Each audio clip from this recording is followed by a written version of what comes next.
Huzzah! We've made it. Hooray. Yeah. Yay! Coming to everyone live, not live. Friday, November 22nd. All right. Well, welcome. Welcome, Arena. Welcome, Kim. To all watching, my name is Flower Crutina, and I am the Director of Community Engagement with the HueLife team. And we wanted to take some time today to talk about MToP, Mastering Technology Participation. It's a program that we offer at HueLife, and a couple of us have been, myself and Kim, have been a part of this. And so before we dive in, I gave my name and kind of what my role is. But Arena, if you can introduce yourself and what your role is, and yeah. Yeah. Would be happy to. My name is Irina Firstman. I am the trainer for Mastering Technology Participation Program, but also co-founder of HueLife. I'm Kim Richards, and I was a participant in MToP through 2024, and yeah, and a lot of other top trainings as well. So yay, thanks, Kim. Thank you, Kim, for being here too. I know this is kind of part of Arena and I's day job, but love having your perspective in the space with us. So we won't go too much into the like minutia for this recording. There will be links wherever you see this video to our website where you can read about each of the intensives, about kind of the program learning objectives and all of that. So again, this is really an opportunity for us to talk about what the experience is and what the value is, kind of what our favorite parts are, what our takeaways are, and we'll talk a little bit about logistics for the 2025 cohort. This is the 10th MToP program for HueLife, right, Arena? Right on. Yes, I personally myself took my first Master in Technology Participation program in 2009. So I've been involved in every year's program since as a participant and then observer and then a trainer. But it's been 10 years since it's been offered and hosted by HueLife. Wow. And this 2025 is going to be the 55th cohort in general, right? So there's Yeah. different trainers. Wow, that's a lot. Well, Yes. why don't we start with you just telling us, Serena, like what is MTOP, right? What is it? What's the point of it? How do people find out about it? Something you may don't know even. So here's a little secret laid out. Originally, Marilyn Euler, who created this program with the support and collaboration of other top trainers in the network, created the train the trainer type of week-long experience for international ICA directors, individuals who would come to United States, learn top methods, and being able to go back and not only apply and use it in their role as an ICA director or trainer, but also being able to begin that training program and transfer the skills within their communities. So it was really designed to be an intensive to train the trainers who would go back to other countries and not just apply, but also develop training programs locally. And then later on, it became more of a cohort type of learning environment that takes a year versus 1 week now, right? In bringing people together from different backgrounds, sectors. So it's not necessarily designed for one sector. It's really powerful to have people come together from geographical locations, different ones, but also from different industries and learn really more about humans and how we can implement some of these participatory methods, TAP specifically, but plus others in the world of working with human beings. Yeah. So let's take like a step even further back, right? So because MTOP, it's like I call it if your like top facilitation methods is like facilitation kind of 101, right? It's your like basic foundational course. And then there's some that kind of work towards more advanced skills like strategic planning, right? Environmental scanning. MTOP is like now you're really in it to like try and master some skills. And it's like you mentioned, so it's a year-long program, 4 intensives, 3 days each, correct? And I think what comes to mind when I hear like a mastery program for facilitation, like I think there's this impression that you have to be like a formal facilitator to do something like MToP. And so why take a facilitation training, right? If you aren't a professional facilitator, should you still take MToP? And this is open to whoever. I can jump in. I'm not a professional facilitator yet, or I don't do it a lot. Uh, and I thought it was great. I think it's really an opportunity to kind of pull back the curtain behind some and really understand the reason behind a lot of the top tools and processes. And that helped me a lot to have that understanding. And even though I don't facilitate, that's not my title at my workplace, I have used these tools so much in my day-to-day work and understanding how the different cohort members apply them differently in their jobs because like Irina mentioned, they are coming from different sectors and different geographies. Yeah, so I think MToP allows you too to explore that. Like, how can I apply these tools to my day-to-day work and really improve, organizationally, management-wise, just so many opportunities there. Mhm. Yeah. One of the things I noticed about 10 years ago when we committed to holding MToP every year as HueLife team was that systems that government systems or nonprofit organizations, foundations, and some corporations that at the time were very active with top methods would be much more successful in their desired transformational change processes when it's led by individuals who have had that type of experience and background in mastery programs. So my earlier colleagues and partners in crime have all we've met each other through mastery program and partnered up since then because there's this level of understanding, we're speaking the same language, we're trusting each other's competencies in delivering on that methodology. And so, I can name a few. Osseo School District, for example, have then embedded top methods because somebody who championed bringing these methods inside the district was really connected to the support system that comes from being part of this program, but also the depth of knowledge and practical application as well as confidence that was as a result of that. And you've met Elizabeth Toltzman, who has gone from one system to another. And that's the number one objective, is to get enough people trained in basic top methods, but also have a few who are championing large change efforts and transformational change initiatives, realizing that mastery program helps people build that confidence level to being able to do that. Yeah. Yeah, the confidence level really resonates with me. And I think just in general, like I wish I would have taken trainings like top training and of any sort much sooner in my career, right? I think the leadership opportunities that provided me with once I started taking these courses was just exponential, right?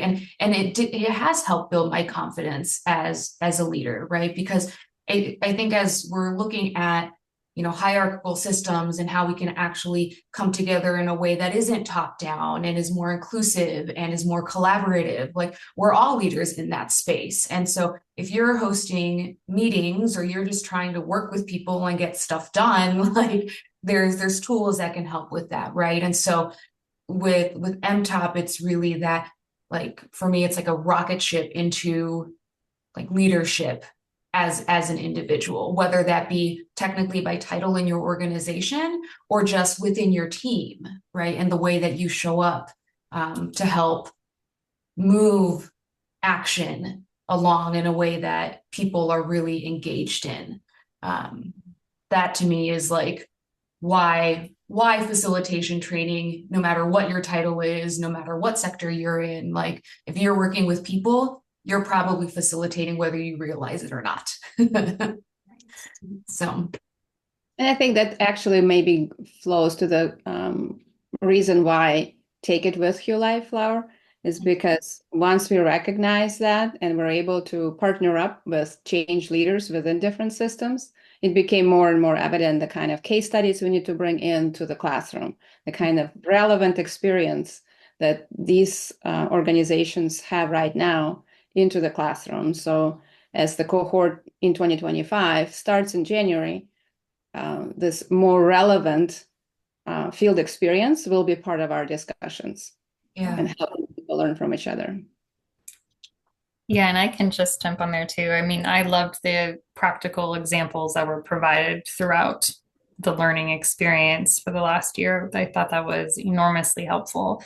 Yeah, so it does feel like immediately applicable and practical.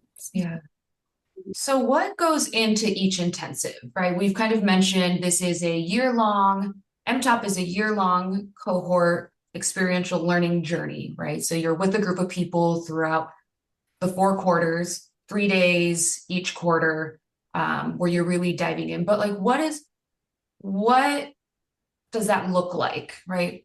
Kind of maybe broken down some highlights for intensive 1, 2, 3, and 4, and the overall experience and how they kind of come together. I can comment on the overall experience and then I'll let Irina break it down because she teaches it. The overall experience on the networking was great. I mean, I went into MToP with 2 goals, and it was to build confidence and skills, which is kind of one. And the second was to expand my network. And really, it ticked both of those boxes. So even though people were out, I mean, there were people locally for me, statewide, nationally. And if I really pause and reflect on it, like just huge value in the cohort relationships, but then also, you know, extending beyond that to some of the guest facilitators that came in, and guest speakers, and having built relationships with them, or, you know, others who took other trainings in TOP, and then I was able to support them because of what I was learning in MToP program and just the relationships that grew out of that. So I really saw, just for myself, like a huge growth in my network, in facilitation and TOP methods. Yeah, from logistical standpoint, each intensive is designed to go deeper into one of the TOP methods. Focus conversation intensive 1, consensus workshop intensive 2, action planning intensive 3, and intensive 4, taking a look at all 3 of those methods and kind of scanning the environment around additional participatory methods and looking for applying it to transformational change work. But within each intensive, I think what makes it so powerful is the dimensions of individual. Each time we will have internal, right, self-reflections and some additional tools to help us as facilitators to build awareness of our style, of our approaches, about our personality, but also looking into how we bring that knowledge and that awareness into the facilitations themselves and start learning about other people preferences and how they engage. Second dimension is the group dynamic. And it's really hard to learn about group dynamics if you're not in the group. And it's really hard to learn about group dynamics if you're not in a safe group to being able to actually provide each other feedback and observe some of these patterns that we would experience in the real world. So providing that laboratory where people can, you know, learn about self, learn about others, and start forming both the strategies, but also kind of style, right? It informs your facilitation style and helps you become the master you need to be in being able to navigate those dynamics. And the third dimension is methods themselves. So it's self, it's group dynamic, and then the tools that are covered in each intensive.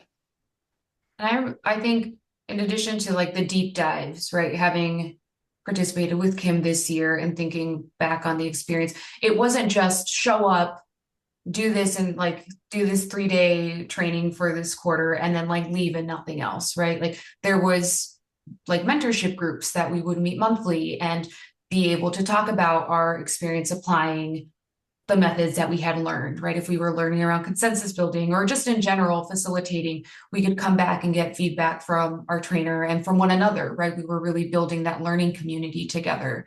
We were having fun together too, right? I missed a lot of the fun, unfortunately, but we were having fun, and then again, like that opportunity to practice. So I would love to talk a little bit about when we did action planning for a couple of nonprofits. Like that was something that is totally different than any training I've ever done, right? The opportunity to, and it was quick. It was like an expedited version of, you know, what we would do in the real world, but still like was an opportunity to practice. So can we talk a little bit about like maybe Irina, if you can talk about like why we do that, and then Kim, and maybe talk a little bit about your experience kind of applying the tools while in the program.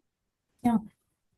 Yeah, I think why is practical application plus building confidence in the field in the supported environment. So you're not expected to go right back into your professional world and perform. And there's so much at stake if it doesn't go well. Here, you not only have a team, so you're not doing it by yourself, you're doing it with another co-facilitator, and you have a mentor to support you. So it's a little bit, hopefully, more comfortable to go out there and try it out.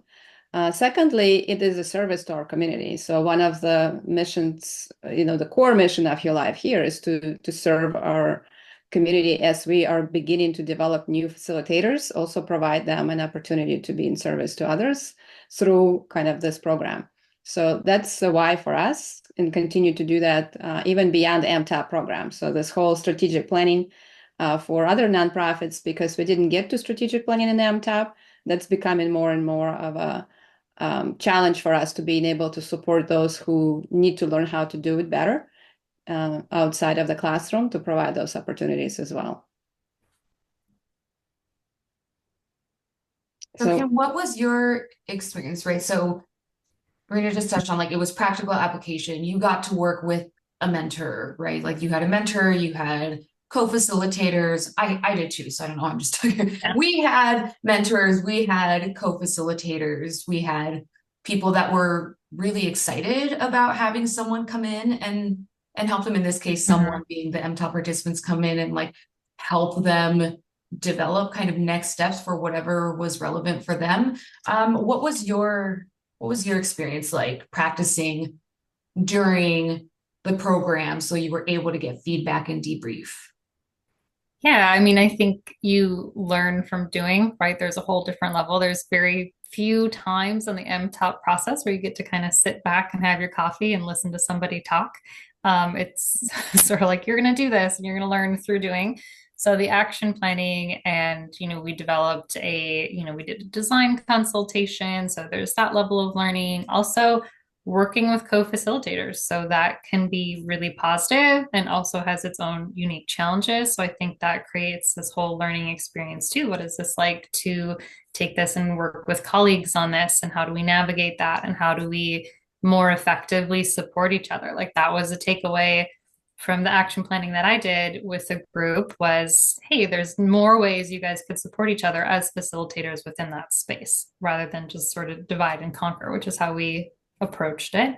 So there's that. And then there's also like the group dynamics of the participants that you cannot, really replicate it all in a classroom. Like these are totally unique individuals. Ours were appearing at all different times because of scheduling conflicts. And so this really like impromptu, that is, let's navigate this on the spot. How do we catch them up? How do we, continue to progress? So just really great real world experience, and then to be able to come together as a cohort and everybody debrief their different experiences, and then have somebody like Irina just be able to really provide insight to that learning as well, and advice and tips. Yeah, it was a great experience. Yeah. Between that and like all of the chances that we had for like practical application and like practice, and like Irina mentioned, having that safety, because there's no like failing in MToP, right? Like it's all about practicing and building your confidence. So much feedback is given and received in a really helpful way. But again, that practical application between working on action planning with some of the nonprofits, also having, Irina, you mentioned Elizabeth, right? Elizabeth, who has gone through MToP herself, has brought top methods to her organizations, and having her come in and be like, here are 3 scenarios that I was presented with. How would you all create design, right? Planning design and practicing designing sessions, because it's not about just tools, right? It's about you how you use them and how they work together and how you show up. And so having her be able to come in and say, here are some examples, what would you do? And then have her share how she did it was really like super fascinating for me. And also kind of like, oh, yay, like we did it, right? There was some overlap. So that for me was like an affirmation of your understanding these tools, but not just how the tools work, but like actually how to apply them in a way that's going to be effective. So that was really cool for me. So what about, we've talked a lot about experience and lots of the things we like. Kim, what is, and then I'll do mine next. And then Arena, I have a separate question for you. What was your favorite part about being in MToP? If you had to pick, you have to pick just one. I'm going to do that like forced ranking thing that makes people a little uncomfortable. Yeah. The first thought that popped in my mind was just our closing ceremony because it's probably the freshest. And we did these like paper plate awards that just were really affirming to people. And I got a lot of wonderful affirmations for the year that just, I don't know, reinforced all of the things that we've learned and the confidence and the group that was there. And I just think it was so reflective of, yeah, all that relationship and learning. And Flower gifted me the gift of courage, and that has stuck with me. So thank you. Oh, that means a lot. Yeah. I don't want to take yours because you said it, but yes, I agree that closing day was really beautiful. It was really beautiful to celebrate one another and celebrate ourselves for all of the work that we put in, because it was a lot of work. Again, this isn't just to show up and twiddle your thumbs for a few days to tell your boss that you were in a training. This is like you're in it, and people are invested, and we become really invested in one another and each other's success. And so that was really beautiful. I think to pick something different than that for me was I came in, or I came into MToP, I think a little bit more like this is going to be very technical. This is going to be about work. This is not going to be personal. And Arena keeps saying that this is going to be really personal, but like there's no way, right? That very like action oriented side of me came in real hot at the beginning of MToP, and then towards the end of it, I was like, oh wow, like this did become deeply personal. It really did influence, it gave me so much clarity as to what I do next and what I'm passionate about and what my skills are and where I can grow and how I can use what I learned to move in life in a way that feels really fulfilling to me. And also like even more personal, like I use these tools with my teenager all the time. And so just to like, I think that goes to say that this journey was not only helpful for me as a professional and as a leader, but like really impacted me. So yeah, it's a both and, right? Like the relationships that we built and the impact that it made on us personally. It's interesting to hear different perspectives on that impact too. So Arena, for you, I'm curious what your favorite part of teaching MToP was. And if you want to like give a shout out to our 2024 cohort as being your favorite, like whatever. Yeah.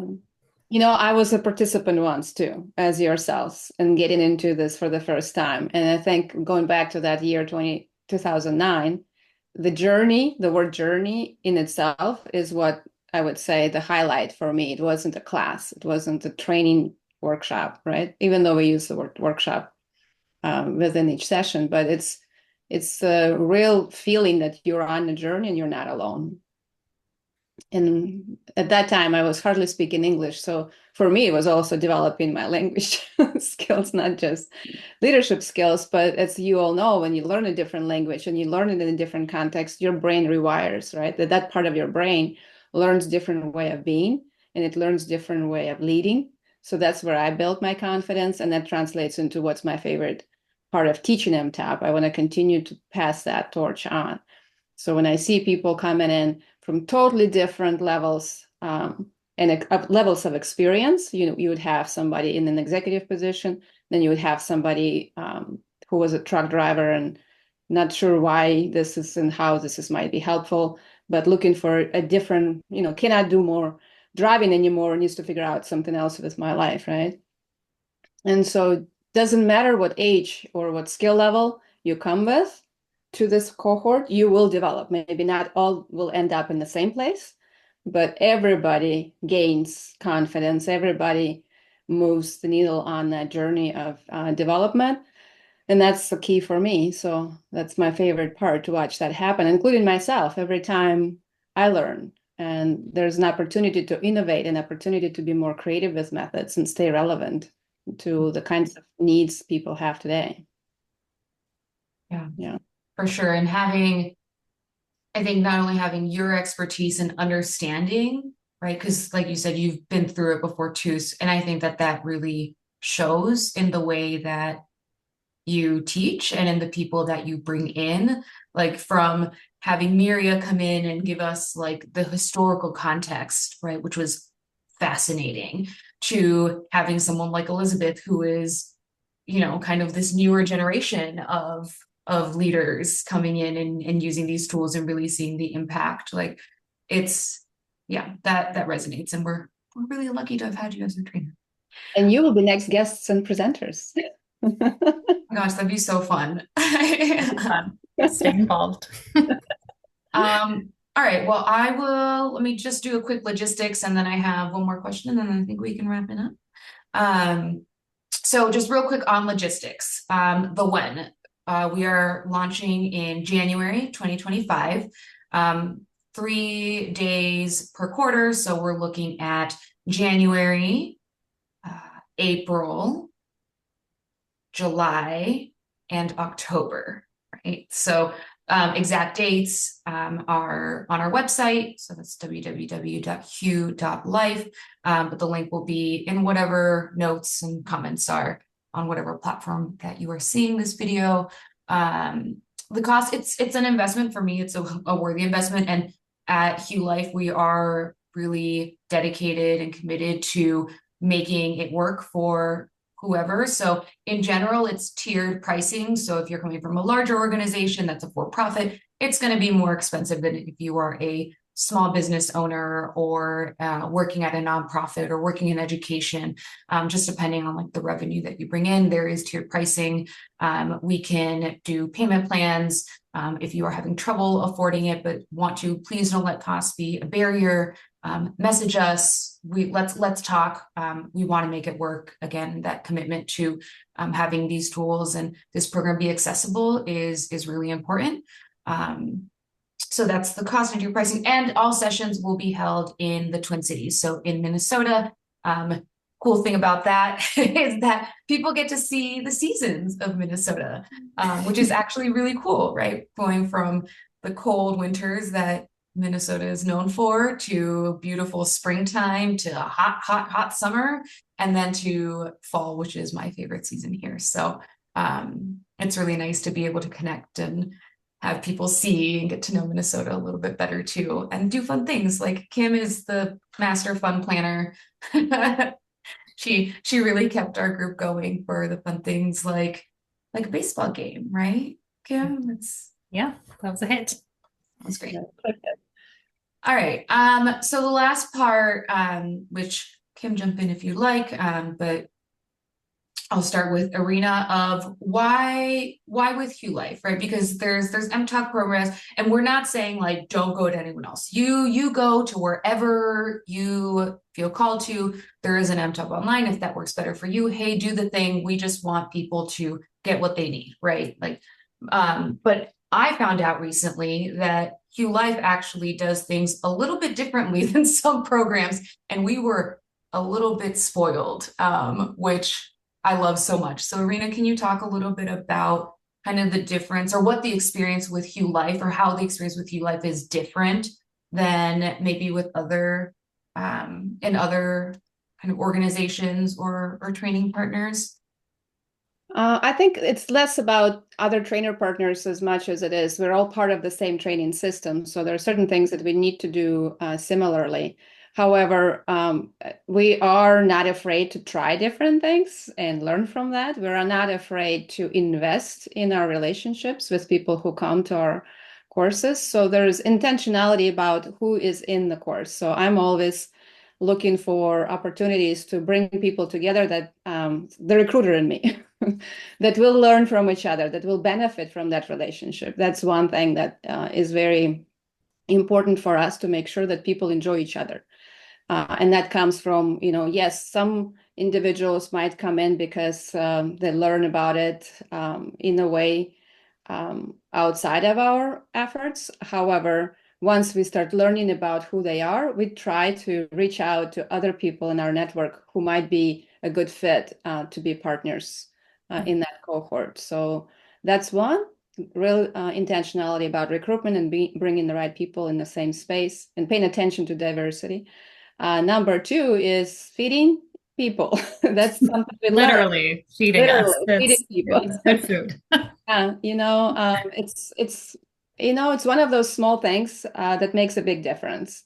And when we teach facilitation just in the basic course, and we talk about the importance of, being able to function when you're engaged, highly engaged. So we've decided that's on us. So lunch is on us. And that's different for sure. And the third piece, I think, is this intentionality to continue to stay in touch and support people beyond the program. So once you join us, we are committed to you being good facilitator, or we are committed to helping you to change what you need to change in your system, lead in a different way. So our core business is training and development of people. So that's what we're going to continue to add more resources to. Yeah, that's why HueLife. and lots of food. I so appreciated having feeling taken care of throughout the program. Like I could show up and I knew that I could have rushed out the door and, had been busy doing all the mom things before, and I would show up and I would have coffee and protein in some form for breakfast, right? Not just like baked goods, but having fruit and having eggs there and stuff like that. Like that was helpful. And just took something off of my mind and to-do list so that I can really show up and be fully engaged, right? Same thing with lunch, like, and snacks and tea and coffee. Oh my, like throughout, like anything that I needed was there. And so I had, again, just one less thing to worry about. And it also created kind of that space instead of everyone going off to kind of do their own thing over lunch. It allowed us to spend time together, right? We would often sit down together in the lunchroom or in like the cafe kind of area of the training location and just share a meal together. And that's how you build community and deepen relationships. And so that all of those pieces, although they're like little things, they're little things that make a really big impact in the overall experience. At least they did for me. I don't know, Kim, how you felt about it. No, I would agree with that. And, speakers often stayed through lunch as well, which again extended that community and that networking. So, yeah, great. All right. Any last comments, notes that you would like to share about MToP? I think oh, go ahead, Kim. Just gonna say, if you're thinking about it, just do it. I think it's a great experience. I'm really glad I did. I did it pretty quickly after being introduced to TOP, and I'm really happy I just dove in and got the full experience quickly. Yeah, I was gonna go back to that question. If you're not a professional facilitator, should you be considering this type of learning and development? And I would love for us to start thinking about facilitation as a skill. It's not a role necessarily in itself. Yes, some of us are professional facilitators or consultants who need that skill as an independent or neutral party coming into an organization. But ideally, more people within the organization have the skill, everybody's job is going to be just a lot easier. Yeah, 100%. I love that tie back into that question because again, I wish I would have known about a program like this way earlier on in my career. I'm pretty good at herding cats. It's kind of been part of my job for a long time, like flying herding cats. If I could put it in my resume, I would. But anyway, so this just gives me this program would have given me the skills, the experience, the confidence to do things in a way that didn't feel so heavy sometimes. Like sometimes it feels like a really heavy lift to get people organized and to get people to buy in. And again, changing the way that we operate from being hierarchical to being more inclusive. And like we're all here together to work towards something. So how do we do that in a way where everyone feels valued, everyone feels heard, everyone feels like they're part of the solution and is therefore inspired to go and actually do the work. Right. This, for me, that's why I'm like, MToP is something that absolutely like just do it. Did the hamster dance or the hamster? Is that what you had? Yeah, I did. You know, it's on my wall. Look at this. I gave this in a presentation. This was my hamster. We can edit that anyway. He's wearing Nikes because he got off the wheel and he just did what he was meant to do. So there was so much creativity in the room too. Oh my gosh. Yeah. We loved it. It was what a great experience. I'm so happy that we're able to talk about this today. All right. Again, www.hue.life. Link to our MToP program information will be in comments and in our newsletter. You can find it all over our website as well. So thank you, Irina, for taking the time. I know you're super busy, and Kim as well. So great to see you. Let's grab coffee soon. Yes. And thanks for being here as well. Okay. Thanks, All right. Kim. Thank Bye-bye, you guys. both. Bye.